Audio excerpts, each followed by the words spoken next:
Hi everyone, this is Dawn Olszewski and welcome to another episode of How'd She Do That? And today we're going to make this cute kimono card. Isn't it adorable? It has a little belly band that slides right off, and this is how the card opens. About 3 years ago, I did a similar card. I called it my sock monkey pajama card. And I posted it online as it was part of a class that I was doing at that time. And let me tell you, I get so many requests for the instructions for this card that I thought I better make a video. So it's your lucky day, and let's get started. Okay, so for this project you don't need a lot of supplies. You need to pick out your favorite designer series paper, or you could do this in cardstock as well, but I love the double-sided paper look that it gives to this project. I'm using Cheerful Treat. This is a hostess set for Stampin' Up! 2011-2012. It is the most stinking cute design patterns in the whole catalog, in my opinion anyways. You can get this by placing a $150 order, as then you'll qualify for hostess benefits. So I picked out that. This is the pattern that I'm using in it. It's got a polka dot in one side and kind of fun striped patterns on the other side. Okay, then a matching ribbon, and I'm using the, let's see, this is Concord Crush. This is the 1/2 inch poly stripe. And then, let's see, a bone folder and a scoring tool with a cutter. All right, so you need both the scoring and the cutter. You're going to start with the 8.5 by 5.5 inch piece of paper. I'm going to slide it into your paper trimmer. And I need the scoring blade for this. And we're going to score this at 2 1/8. Okay, and I've already scored mine. And then 6 3/8. I love this trimmer because I like the arm that slides out. This extends to over 15 inches. So I can go 6 3/8. And I'll do that. Now, a tip on the scoring with this designer series paper. Do not press too hard, otherwise you're going to get it, you're going to tear it. All right?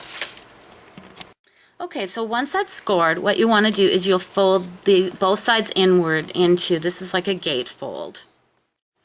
For the next step, we want to bring back our paper trimmer because we want to make two small cuts. They're not completely through the entire length of the cardstock. So what you're going to do, I'm going to come in a little closer for this, okay, so you can see what I'm doing. All right, you're going to come to the 2 inch mark. That's where you're going to, that's kind of like your straight edge there. And notice I have my cutting blade back in here. Move this a little bit. Now, I just want to make a 3/4 inch cut. So I know that's where my 1 inch, I know it's hard to see with the pattern, but that's 1 inch. So, and I know that's 1/2 inch, and so I'm looking for my mark. Mine's kind of worn a little bit, but that's my 3/4 inch mark. Once you find it, line up that arrow on that mark, press down, and push outward. Okay? Now, you're going to want to do that on the other side as well. And my markings on here are kind of completely gone. So no problem. What I'm going to do is actually flip this over, and I'm going to do the same thing. I'm going to mark the 2 inch, find my 3/4 inch right there, press down and push out. And there we go. Okay, so for the next part, what we're going to do is we're going to create this fold, and it's really quite easy. It's much easier than it appears. So how we're going to do that, so remember, after cutting that, you're going to have just this little piece that's cut on either side. So what I'm going to do is I want to fold this, all of it. I took the whole thing, both sides, and I'm folding it in. I'm matching it so that this is straight. It matches on this side. Okay, and I do like to take my bone folder and give it a nice rub there. Now, go and fold it back on itself again. All right, so we've got some good creases going both directions. Now do that on your other side as well. I'm going to do that real quick here for you. And back on the other side. And now we are ready to do the magic fold. So it's so easy. I'll come back out so you can see what I'm doing here. All right, you're going to open it up, and I'm pressing from behind and it automatically just is going to go ahead and fold itself in. So you're not pressing on this part that's essentially the sleeves, just the bottom. And give it that a nice fold as well. So I'll do the same thing on this side. I'm going to open it, I'm going to press that inward, tuck it in, and there you go. Just like that, voila, you've got your fold. So next we're going to create the neckline. Okay, so I brought in my ruler, but I'm not really using it as for measuring. All I'm going to do is I'm going to slide it up to essentially the end of my sleeve, and we're going to use this as a tool to, that's where I'm going to create my V. I just want it to stop there, that's all. And I'm roughly turning about a 1/2 inch over. Doesn't have to be perfect, okay? We'll go in for this one too. And now that I've already got my mark, I can just put my finger there and eyeball it. And there you go. That's how you do the neckline. Okay, so we're ready to add the cummerbund. And this particular piece measures 1 by 6.5. And what I want to do is I want to start it from the front because I'm going to have it wrap around and go to the back.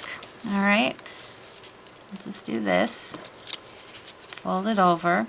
Now you'll be tempted to pull this really tight, but I really recommend loosening it up just a tad so that you can, so it slides on and off easier. Okay, I'm going to use a little snail adhesive.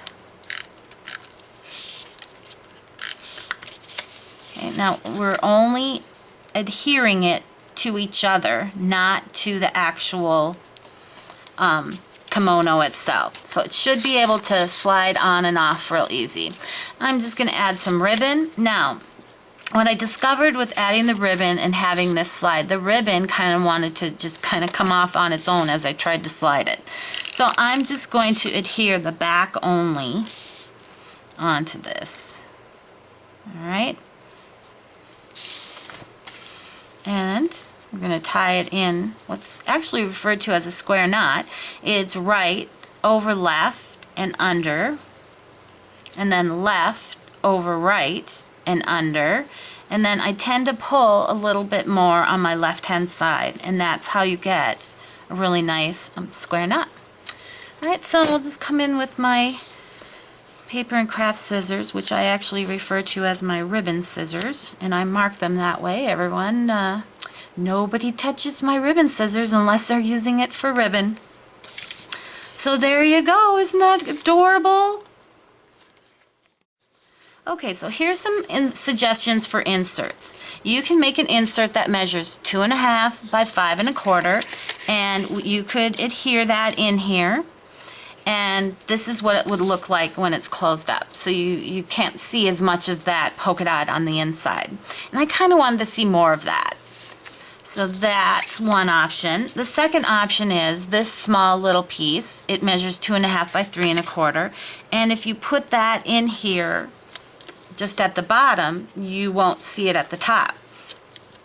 But that certainly doesn't give you a lot of room to leave a message. And sometimes that's okay, because then you just write a small little message and sign your name and you're done.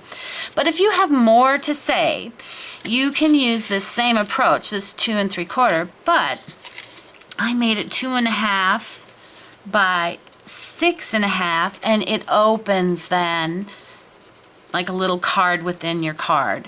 And there you have lots of room to write. You could even decorate this front part as well. And that's not going to show through to those polka dots.